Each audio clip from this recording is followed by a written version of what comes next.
Hello नमस्कार जय हिंद दोस्तों। मैं अमर एक बार फिर से आप लोग का स्वागत करता हूं अमर स्टडी मित्र के यूट्यूब चैनल पर। तो दोस्तों हम लोग जो है जीएस सुधा बुक को पढ़ रहे थे और आज हमारा ये जियोग्राफी का तीसरा लेक्चर है। 2 लेक्चर में हम लोगों ने जियोग्राफी के बारे में काफ़ी कुछ चीज़ों को पढ़ा था। आज हम लोग तीसरे लेक्चर के अंतर्गत हम लोग भारत का भौतिक स्वरूप जो है, भारत का जो भौतिक स्वरूप है उसके बारे में हम लोग आज पढ़ेंगे। ठीक है फ्रेंड्स, आइए बिना देरी करते हुए स्टार्ट करते हैं। अगर आप लोग यूपी पुलिस, एसएससी, जीडी या रेलवे की तैयारी करते हैं जिसमें जीके जीएस पूछा जाता है तो आप लोग इस वीडियो को पूरा देख सकते हैं। ठीक है, और पूरा देखिए आप लोग वीडियो को पूरा देखिए, वीडियो का आनंद लीजिए। आइए स्टार्ट करते हैं। पहला पॉइंट है कि भारत जो है ये विभिन्न स्थलाकृतियों वाला एक विशाल देश है। जैसा कि मैंने बताया था कि भारत में विभिन्नताएँ बहुत जगह पर हैं, जगह जगह पर विविधता पाई जाती है। भौतिक विविधता की बात करें तो जगह जगह पर स्थलाकृतियाँ हैं, अनेक स्थलाकृतियाँ हैं। कहीं पर पर्वत हैं, कहीं पर पठार हैं, कहीं पर मैदान है तो कहीं पर रेगिस्तान है। इस तरीके की विभिन्न तरीके की स्थलाकृतियाँ जो है भारत में पाई जाती हैं। तो उसी के संदर्भ में कहा गया है कि भारत जो है विभिन्न स्थलाकृतियों वाला एक विशाल देश है, जहाँ विभिन्न प्रकार की भू आकृतियाँ पाई जाती हैं, जैसे पर्वत, मैदान, मरुस्थल, पठार, द्वीप समूह आदि जो है ये विभिन्न प्रकार की भू आकृतियाँ पाई जाती हैं। ठीक है, इस तरीके से आप लोग मैप में देख सकते हैं। जैसे हिमालय वाला क्षेत्र है, यहाँ पर पूरा पर्वत पाया जाता है।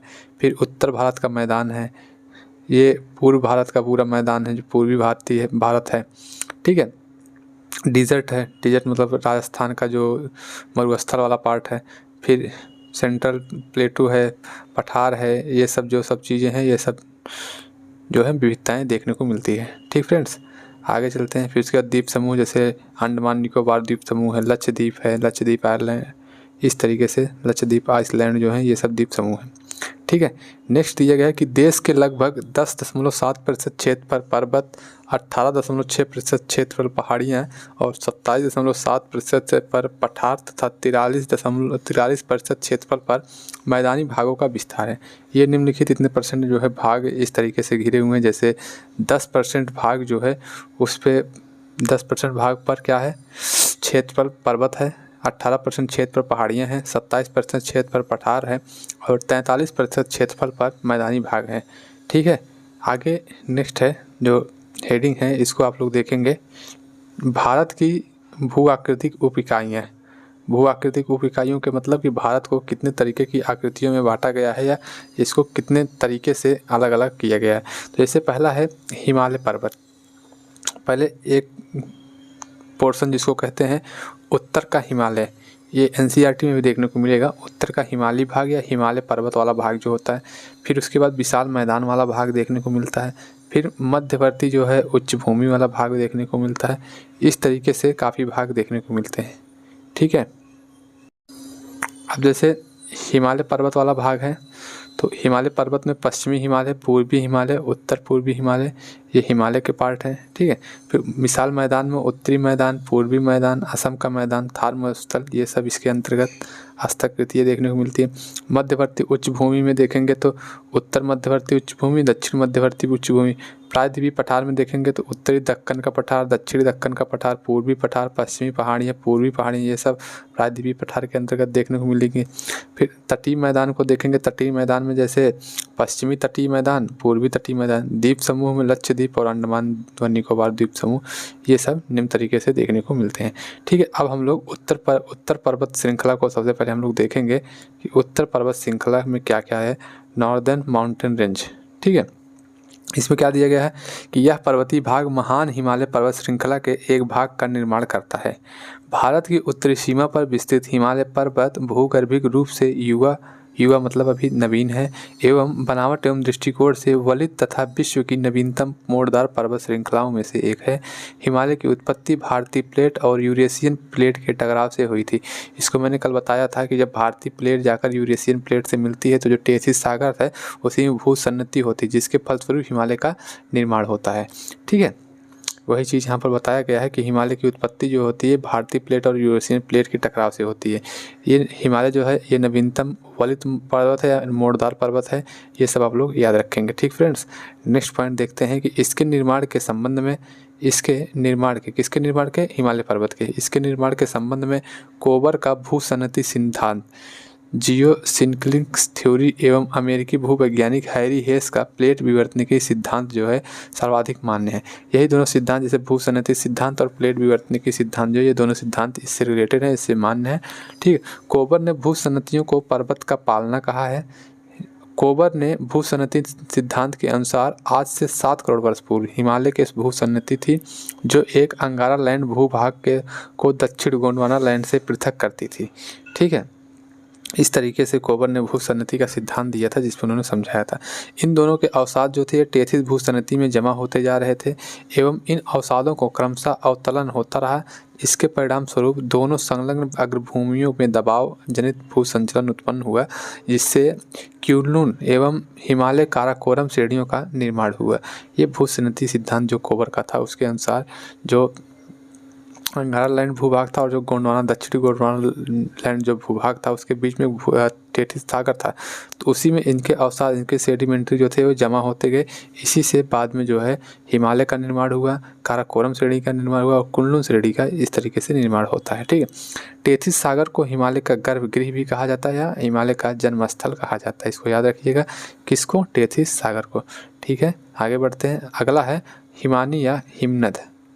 ठीक है, हिमानी या हिमनद, इसमें क्या है? पृथ्वी की सतह पर विशाल आकार की गतिशील बर्फ की राशि को हिमानी या हिमनद कहा जाता है। जैसे हिमनद है उसकी अवस्थिति वो कहाँ पर स्थित है, उसका लोकेशन क्या है और उसकी लंबाई क्या है।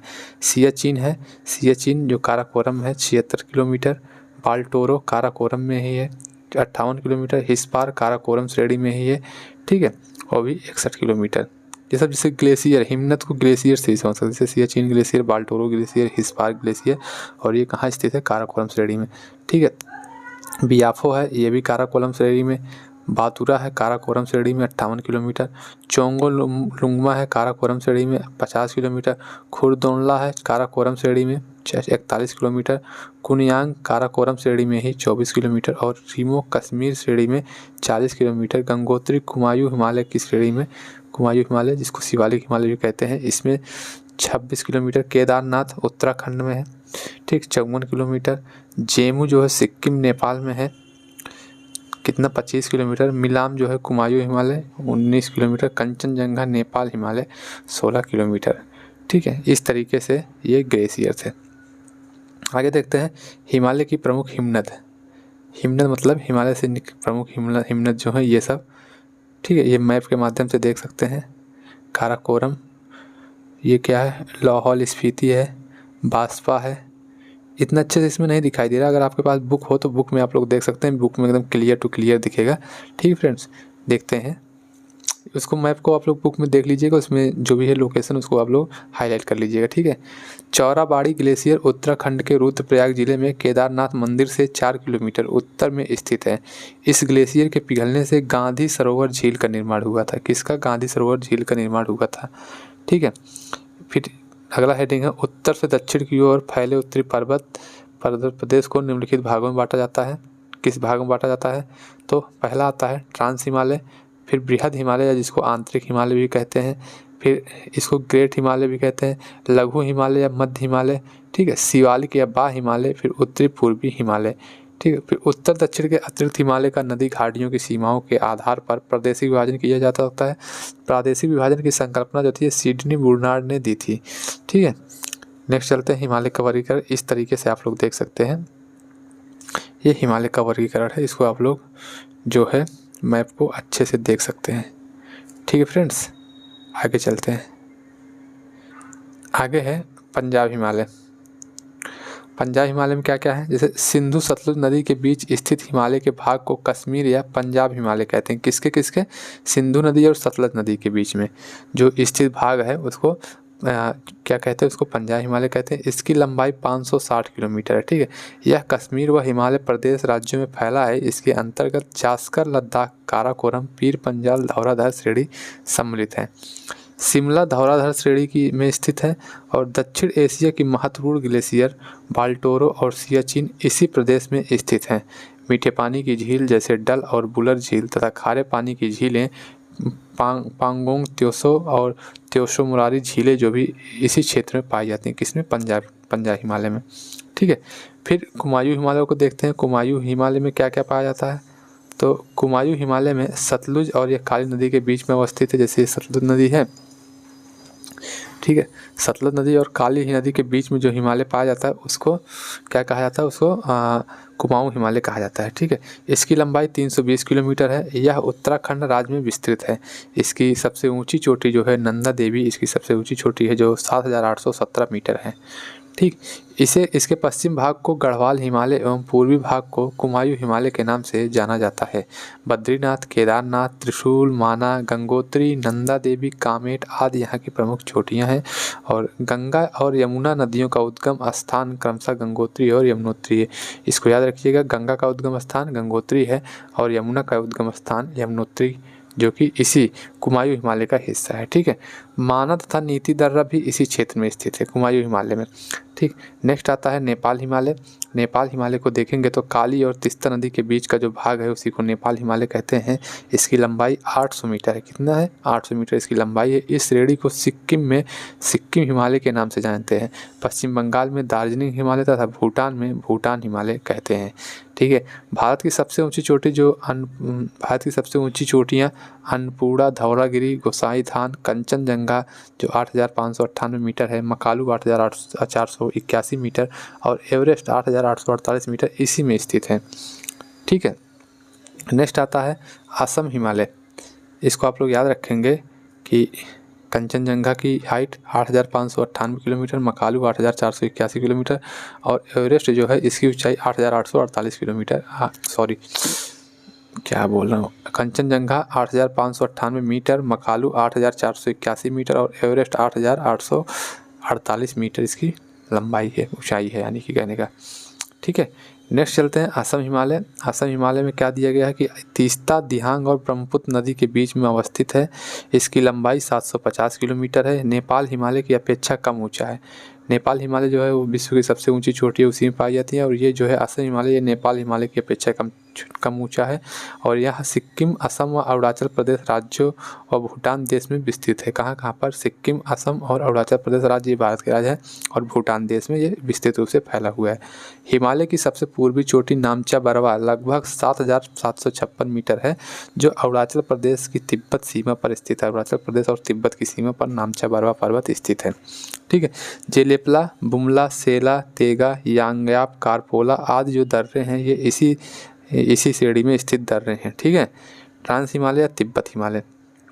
देखिए, एक तो इस तरीके से बांटा गया था, अब एक जो है इस तरीके से बांटा जाएगा ट्रांस हिमालय के। अब इसमें पहला आता है ट्रांस हिमालय। ठीक है, ट्रांस हिमालय पामीर की घाट और ग्रेट हिमालय के बीच स्थित है। ट्रांस हिमालय श्रेणी महान हिमालय या बृहद हिमालय के उत्तर में स्थित है। जैसे पहले ट्रांस हिमालय है, फिर महान या बृहद हिमालय जिसको बोला जाता है, फिर उसके बाद है लघु या मध्य हिमालय, फिर इसके बाद शिवालिक है। ठीक है, इस तरीके से हिमालय की चोटी है। ट्रांस हिमालय ये बाहर का हिमालय जिसको बोलते हैं, फिर बृहद या ग्रेट हिमालय, फिर ये जो है मध्य हिमालय और ये शिवालिक है। ठीक है दोस्त, इतना समझ में आया। देखते हैं आगे। ट्रांस हिमालय श्रेणी महान हिमालय या बृहद हिमालय के उत्तर में स्थित है। इस श्रेणी का निर्माण अवसादी शैलों से हुआ है, जहां टर्शियरी यानी कि तृतीयक युग से लेकर कैम्ब्रियन युग तक की शैलें पाई जाती हैं। यह श्रेणी सतलज, सिंधु, ब्रह्मपुत्र, सांगपो जैसी पूर्ववर्ती नदियों का जन्म देती है।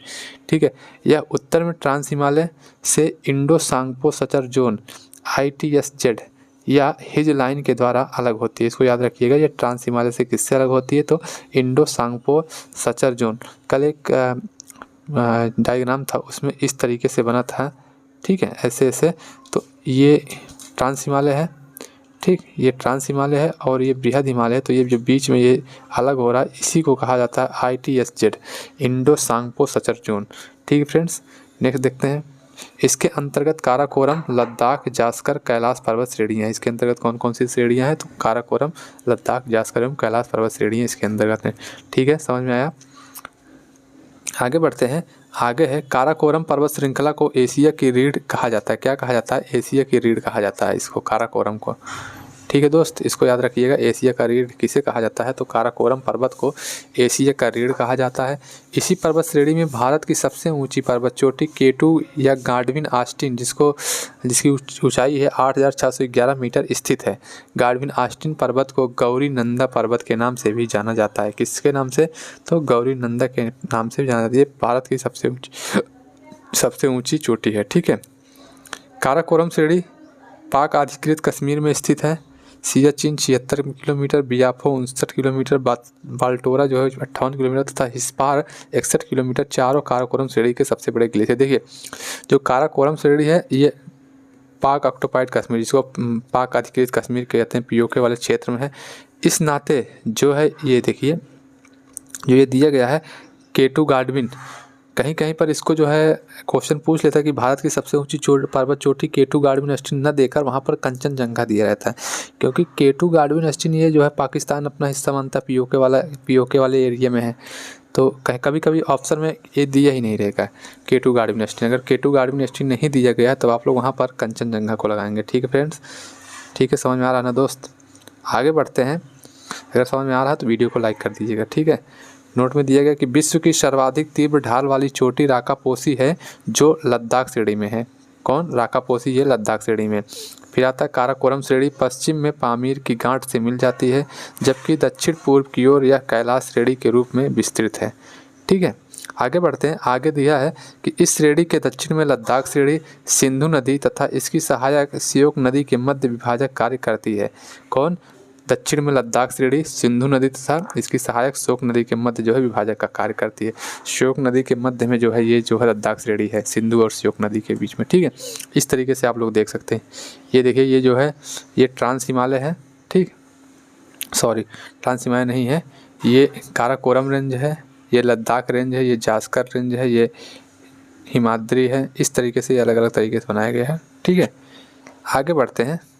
और ये सब जो ये देखिए ये तीनों ट्रांस हिमालय का हिस्सा है। ये तीनों, ये जो है ये ग्रेट हिमालय है, जिसको महान हिमालय या फिर बृहद हिमालय कहते हैं। ये मध्य या लघु हिमालय है जो नीले कलर का दिख रहा है, और जो ये ग्रीन कलर का दिख रहा है ये शिवालिक रेंज है, जिसको बा हिमालय भी कहा जाता है। ठीक है। आगे देखते हैं। बृहद, मुख्य, हिमाद्री या महान हिमालय, जिसको ग्रेट हिमालय भी कहा जाता है, इसके बारे में हम लोग देखते हैं। तो यह हिमालय की सर्वाधिक सतत ऊंची श्रृंखलाएं हैं। सतत बर्फ से ढके रहने के कारण इसे बर्फीला हिमालय या हिमाद्री के नाम से भी जाना जाता है। इसका विस्तार पश्चिम में सिंधु नदी के घाट से लेकर अरुणाचल प्रदेश में नामचा बरवा पर्वत तक है। जैसे यहाँ से है, यहाँ इसका स्टार्टिंग है, यहाँ जो है ये सिंधु नदी का गार्ज है, यहाँ से लेकर ये इस तरीके से पूरे अरुणाचल प्रदेश तक इसका विस्तार है, जिसको नामचा बरवा के नाम से जानते हैं। यहाँ तक इसका विस्तार है। ठीक है। फिर क्या देखने को मिलता है? हिमालय की रचना समयांतराल वलय श्रेणियों से हुई है। इसमें बृहद हिमालय सबसे प्राचीनतम एवं सर्वाधिक सतत श्रृंखला है। बृहद हिमालय लघु हिमालय से एमसीटी यानी कि मेन सेंट्रल ट्रस्ट द्वारा अलग होता है। इसकी औसत ऊंचाई लगभग 6100 मीटर है। ठीक है। विश्व की सर्वाधिक ऊंची चोटी इसी पर्वत श्रृंखला में स्थित है, माउंट एवरेस्ट या सागर माथा, जिसकी ऊंचाई 8848 मीटर है, जो नेपाल में स्थित है। इसकी सबसे ऊँची चोटी है। देखिए माउंट एवरेस्ट, जिसको नेपाल में सागर माथा कहा जाता है, इसकी ऊंचाई 8848 मीटर है। ठीक है। ये विश्व की सबसे ऊंची चोटी है, जो इसी पर्वत श्रृंखला में यानी कि ग्रेट हिमालय में पड़ता है, जो कि नेपाल में स्थित, कहाँ स्थित है? नेपाल में। ठीक है। महान हिमालय के वलय की प्रकृति असममित है, जो हिमालय के इस भाग का क्रोड ग्रेनाइट से बनता है। ठीक है। इतने इंपॉर्टेंट पॉइंट है ग्रेट हिमालय में। इसमें एक चीज़ यही पूछा जाता है कि सागर माथा या जिसको ग्रेट हिमालय माउंट एवरेस्ट कहते हैं, उसकी ऊंचाई कितनी है और यह किस देश में है। ठीक है। ऐसे ही पूछता है कि विश्व का सबसे ऊंचा पर्वत कौन सी, पर्वत चोटी कौन सी है, तो इस तरह से पूछता है, तो उसको ध्यान रखिएगा। ठीक है दोस्त। आगे है निम्न, लघु या मध्य हिमालय, इसको क्या क्या कहते हैं? निम्न हिमालय या लघु हिमालय या मध्य हिमालय या हिमाचल हिमालय भी इसको कहा जाता है। ठीक है। इसके नाम है, इसके क्या क्या है? तो बृहद हिमालय और लघु हिमालय में मेन सेंट्रल थ्रस्ट द्वारा अलग होता है। जैसे ये बृहद हिमालय है, ये लघु हिमालय है, तो ये बीच में यहाँ इसको जो नाम दिया गया, इसको नाम दिया मेन सेंट्रल थ्रस्ट द्वारा, ये दोनों अलग होते हैं। ठीक है। यह महान हिमालय के दक्षिण में तथा उसके समानांतर पूर्व पश्चिम दिशा में विस्तृत है। इसकी चौड़ाई लगभग 60 से 80 मीटर 60 से 80 किलोमीटर और ऊंचाई लगभग 3500 से 4500 मीटर के आसपास है। ठीक है, पीर पंजाल, धौलाधर, नाग टिब्बा, महाभारत इस भाग की जो है प्रमुख पर्वत श्रेणियाँ हैं। इसको याद रखिएगा, पीर पंजाल, धौलाधर, नाग टिब्बा एवं महाभारत इस पर्वत की जो है इस पर्वत की जो है प्रमुख श्रेणियाँ हैं। कश्मीर में स्थित पीर पंजाल श्रृंखला हिमालय की सबसे लंबी एवं सबसे महत्वपूर्ण श्रृंखला है। पीर पंजाल श्रेणी में स्थित दो प्रमुख दर्रे हैं, बुर्जिल एवं बनिहाल दर्रे, जो जम्मू कश्मीर जवाहर सुरंग से होकर गुजरता है। ठीक है, जम्मू श्रीनगर मार्ग जवाहर सुरंग जो है इसी से होकर गुजरता है, बुर्जिल और बनिहाल दर्रे से। ठीक है, बृहद एवं लघु हिमालय के मध्य कश्मीर घाटी, लाहौल स्पीति, कुल्लू एवं कांगड़ा घाटियाँ अवस्थित है। कश्मीर घाटी में हिमोड़ निक्षेप द्वारा निर्मित संरचना को करेवा कहा जाता है। यह केसर की खेती के लिए अत्यधिक प्रसिद्ध है। करेवा जो होता है केसर की खेती के लिए अत्यधिक उपयुक्त मृदा होती है। ये कहाँ पाया जाता है? कश्मीर घाटी में जो हिमोड़ निक्षेप द्वारा निर्मित होता है उसी को करेवा कहते हैं। ठीक है दोस्त, आगे चलते हैं। तो आगे है कि लघु हिमालय तथा शिवालिक श्रेणी के मध्य भारत के प्रसिद्ध स्वास्थ्यवर्धक पर्यटन स्थल हैं, जैसे शिमला, मसूरी, चक्राता, नैनीताल, रानीखेत, दार्जिलिंग आदि स्थित हैं। ठीक है, ये प्रसिद्ध जो स्वास्थ्यवर्धक है जिसको पर्यटन स्थल हैं, तो ये जो है ये लघु हिमालय और शिवालिक श्रेणी के मध्य में होते हैं। ठीक है दोस्त, एक सेकंड, आइए देखते हैं। फिर देखते हैं कि लघु हिमालय और महान हिमालय के बीच काठमांडू घाटी है। लघु हिमालय की ढाल पर छोटे छोटे घास के मैदान पाए जाते हैं, जिन्हें कश्मीर में मर्ग कहते हैं, जैसे सोनमर्ग, गुलमर्ग आदि, तथा उत्तराखंड में इसको बुग्याल या प्यार कहा जाता है। ठीक है, यह है लघु हिमालय की ढाल पर जो छोटे छोटे घास के मैदान हैं, इनको मर्ग कहते हैं कश्मीर में, और उत्तराखंड में बुग्याल या प्यार कहते हैं। ठीक है दोस्त, आगे शिवालिक या बाह्य हिमालय, ये सबसे बाहरी हिमालय है। जो इसके बाद जो था समतल मैदान आ जाता है। ठीक है, तो हिमालय की सबसे दक्षिण की श्रेणी शिवालिक के नाम से विख्यात है। हिमालय की अन्य श्रेणियों की तुलना में शिवालिक श्रेणियां कम ऊंची हैं। हिमालय पर्वत से निकलने वाली नदियों द्वारा लाए गए अवसादों के निक्षेपण एवं उनके वलन पड़ने से शिवालिक पर्वत की उत्पत्ति हुई है। इसीलिए इसकी औसत ऊंचाई 900 से 1100 मीटर है। सबसे कम होने के साथ यह हिमालय की नवीनतम पर्वत श्रृंखला भी है। ये जो हिमालय से जो नदियों के द्वारा सेगमेंट आते हैं, जो अवसाद आते हैं, उनसे इसका निर्माण हुआ है, अवसादों से। ठीक है, इसका विस्तार पाकिस्तान में पोटवार बेसिन से लेकर पाकिस्तान के पोटवार बेसिन से लेकर असम में दिहांग तक है। शिवालिक और लघु हिमालय के बीच कई समतल संरचनाएं घाटियां हैं। पश्चिम में इन्हें दून तथा पूरब में इन्हें द्वार कहते हैं, जैसे देहरादून, हरिद्वार। ठीक है, और शिवालिक के निचले भाग को तराई कहते हैं। यह दलदली या वनाच्छादित प्रदेश है। निचले भाग को तराई कहते हैं। ठीक, एचएफएफ हिमालयन फ्रंटल फॉल्ट शिवालिक को भारत के उत्तरी मैदान से, और एमबीएफ यानी कि मेन बाउंड्री फॉल्ट जो है लघु हिमालय से अलग करने की वाली संरचना। जैसे लघु हिमालय है, देखिए इस तरीके से ये हमारा हो गया ट्रांस हिमालय, फिर ग्रेट हिमालय, फिर लघु हिमालय, फिर शिवालिक, फिर इसके बाद ये समतल मैदान आ जाता है।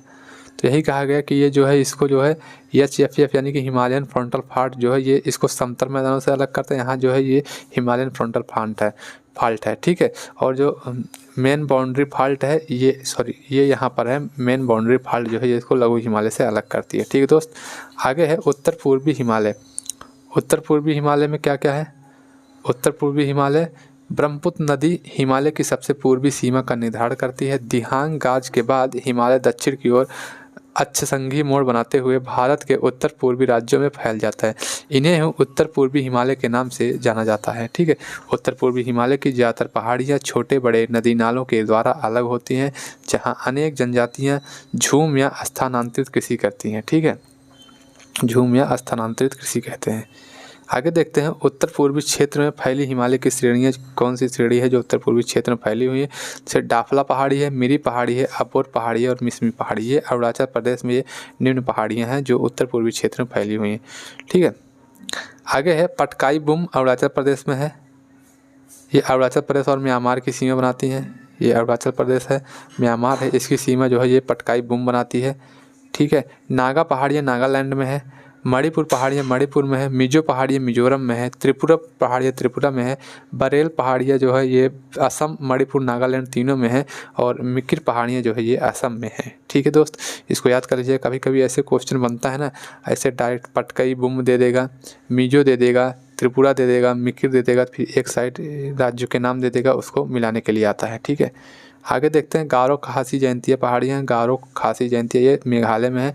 ये मेघालय के वैसे जनजातियों के नाम पर ये पहाड़ियाँ हुई, जैसे गारो जनजाति है, खासी जनजाति है, उसी के नाम पर ये पहाड़ियों का नाम रखा गया है, गारो खासी जयंतीय। ठीक है, इतना हो गया, हम लोगों ने पूरा जो था ये पढ़ लिया। अब हम लोग घाटी देखेंगे, कौन कौन सी घाटियाँ हैं, घाटियों के बारे में अध्ययन करेंगे। तो घाटियों में दो या दो से अधिक पहाड़ों के बीच के समतल मैदान को घाटी कहते हैं। भूगोल में नदियों के उपजाऊ मैदान को भी उस नदी की घाटी कहते हैं। ठीक है, जैसे दो पहाड़ है, दो पहाड़ों के बीच में जो समतल मैदान है इसी को घाटी कहते हैं। और नदियों में जैसे नदी है, इसके किनारे किनारे जो समतल भाग है इसको भी घाटी कहते हैं। तो ये घाटी की परिभाषा है। ठीक है, अब प्रमुख घाटियों को देखेंगे। डायरेक्ट ऐसे क्वेश्चन बनता है, इनमें ज़्यादा अंदर तक नहीं पढ़ने का है कि मतलब क्या कैसे। तो घाटियों से डायरेक्ट क्वेश्चन बनता है कि कौन सा घाटी कहाँ है, उसका लोकेशन कहाँ है, तो यही क्वेश्चन बनता है। जैसे चुम्बी घाटी है, एक चुम्बी घाटी है जो प्रमुख पर्यटन स्थल है, इसी घाटी में अवस्थित है। नाथुला दर्रा एवं जिलेपला दर्रा इसी घाटी में है। ठीक है, कांगड़ा घाटी प्रमुख सांस्कृतिक एवं पर्यटन स्थल धर्मशाला इसी घाटी में अवस्थित है। ठीक है, मालना घाटी या हिमाचल प्रदेश के छोटा यूनान के रूप में प्रसिद्ध है। छोटा यूनान के रूप में क्या प्रसिद्ध है, तो ये मांगला घाटी है। स्पीति घाटी ये बौद्धों का प्रसिद्ध तपोमठ है। तपोमठ कहाँ है, इसी घाटी में अवस्थित है। पांगी घाटी में ये पुंगवाल या भोटिया जनजाति के लिए बहुत ही मतलब आवास क्षेत्र है, पुंगाल और भोटिया जनजाति के लिए। कुल्लू घाटी, कुल्लू का नाम सुने होंगे, कुल्लू आप लोग घूमने भी गए होंगे। तो यह धौलाधार एवं पीर पंजाल श्रेणियों के मध्य अवस्थित है, जिसे देवताओं की घाटी भी कहा जाता है। ठीक है, सांगला घाटी है, यह हिमाचल प्रदेश में स्थित है। इसे बसपा घाटी के नाम से भी जाना जाता है, चारों ओर से पर्वतीय चोटियों से घिरा हुआ है। पार्वती घाटी हिमाचल प्रदेश के कुल्लू में स्थित है। यह घाटी हिंदू सिख तीर्थ यात्रियों व मणिकर्णिका शहर जाने के लिए मार्ग प्रदान करता है। गर्म जल के स्रोत होने के कारण यहाँ अनुसंधान हेतु भूतापीय ऊर्जा संयंत्र की स्थापना भी की गई है। ठीक है, फिर देखते हैं किन्नौर घाटी यह घाटी हिमाचल प्रदेश के उत्तर पूर्वी भाग में स्थित है, जो तिब्बत की सीमा के समीप है। यह हिमाचल प्रदेश के अंतिम गांव चिटकुल को मार्ग प्रदान करता है। जो हिमाचल का अंतिम गांव है चिटकुल, यह देखिए मेन चीज़ तो जो किन्नौर घाटी है तिब्बत की सीमा पर है, तिब्बत को अलग करता है। ठीक है, हिमाचल और तिब्बत के बीच में है। और जो चिटकुल गाँव है हिमाचल प्रदेश का, उसको यह मार्ग प्रदान करता है। ठीक है, मरखा घाटी लद्दाख की प्रसिद्ध घाटी है। ठीक है, जूकू घाटी है नागालैंड और कोहिमा से लगभग, नागालैंड में जो कोहिमा है नागालैंड की राजधानी, उससे 30 किलोमीटर की दूरी पर स्थित है। ठीक है, युथांग घाटी यह सिक्किम राज्य में सिक्किम की राजधानी गंगटोक से लगभग 149 किलोमीटर दूरी पर स्थित है। इस घाटी को हॉट स्प्रिंग के नाम से भी जाना जाता है। ठीक है दोस्त, आगे है शांत घाटी, जिसको शांत वैली भी कहते हैं। शांत घाटी यह केरल राज्य के पलक्कड़ या पाल घाट में स्थित है, जिसे पश्चिमी घाट की नीलगिरी पहाड़ियों पर स्थित है। ठीक, दून घाटी यह घाटी शिवालिक हिमालय में एवं लघु हिमालय के मध्य स्थित है। यह हिमालय के अमदैर्द घाटी की उदाहरण है। कैसी घाटी का, तो ये अमदैर्द घाटी का उदाहरण है। जौहर घाटी जो है यह इसे मिलान घाटी एवं गौरी गंगा घाटी के नाम से भी जाना जाता है। फूलों की घाटी यह चमोली जिले में स्थित है, वन्य जीवों के लिए प्रसिद्ध है। इसे यूनेस्को के बायोस्फीयर नेटवर्क में वर्ष 2004 में शामिल किया गया। उत्तराखंड में है, उत्तराखंड के चमोली जिले में। ठीक है, धर्मा घाटी है। धर्मा घाटी इसका निर्माण धर्मा गंगा नदी द्वारा होता है। न्योरा घाटी यह दार्जिलिंग में कालिम्पोंग स्थित है। इसे वर्ष 1986 में राष्ट्रीय पार्क घोषित किया गया था, न्योरा घाटी को। ठीक है, अब थोड़ा सा अरावली श्रेणियों की बात कर लेते हैं। ये अरावली श्रेणियाँ, इसमें क्या क्या है। अरावली की पहाड़ियाँ प्रायद्वीपीय पठार के पश्चिम एवं उत्तर पश्चिम किनारे पर स्थित है। अरावली की पहाड़ियाँ दक्षिण पश्चिम में पालनपुर गुजरात से लेकर उत्तर पूर्व में दिल्ली तक लगभग 800 किलोमीटर तक लंबाई में विस्तृत है। दिल्ली के निकट इसे दिल्ली की पहाड़ियाँ कहते हैं। अरावली की औसत ऊंचाई लगभग 300 से 920 मीटर तक है, किंतु दक्षिण पश्चिम में आबू के निकट इनकी सबसे ऊंची चोटी गुरु शिखर है। ये क्वेश्चन पूछता है कि अरावली पर्वत श्रृंखला की सबसे ऊंची चोटी कौन सी है, तो गुरु शिखर है। ठीक है, कितना है, 1722 मीटर है, जो आबू पहाड़ी में स्थित है। ठीक है फ्रेंड्स, आगे है इसी आबू पहाड़ी में जैनियों का प्रसिद्ध धर्म स्थल जो दिलवाड़ा जैन मंदिर है वो यहीं है आबू पहाड़ी में, ठीक है। जबकि अन्य शिखर कुंभलगढ़ है, ठीक है। यह विश्व की सबसे प्राचीन पर्वत श्रृंखलाओं में से एक है। अरावली के पश्चिम की ओर माही एवं लूनी नदियाँ निकलती हैं। लूनी नदी कच्छ के रण में लुप्त हो जाती है, यानी कि ये कच्छ के रण में गिरती है, अरब सागर के साइड ये जाकर लुप्त हो जाती है, ठीक है। आगे है कि अरावली से निकलने वाली सुकरी और जवाई नदियाँ लूनी नदियों की महत्वपूर्ण सहायक नदियाँ। लूनी नदी की सहायक नदी कौन कौन सी है? जवाई और सुकरी नदी, ठीक है।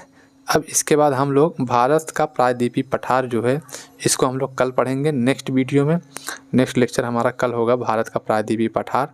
आई होप आज का वीडियो आप लोगों को पसंद आया है। अगर पसंद आया होगा तो वीडियो को लाइक कर दीजिएगा, नहीं पसंद आया होगा तो डिसलाइक कर दीजिएगा। चैनल पे जो लोग नए आए हैं चैनल को सब्सक्राइब कीजिएगा। मिलेंगे कल नए वीडियो के साथ, नए जोश नए ऊर्जा के साथ। आज कल पढ़ेंगे हम लोग भारत का प्रायद्वीपीय पठार, ठीक है फ्रेंड्स। तब तक के लिए विदा लेते हैं आप लोगों से।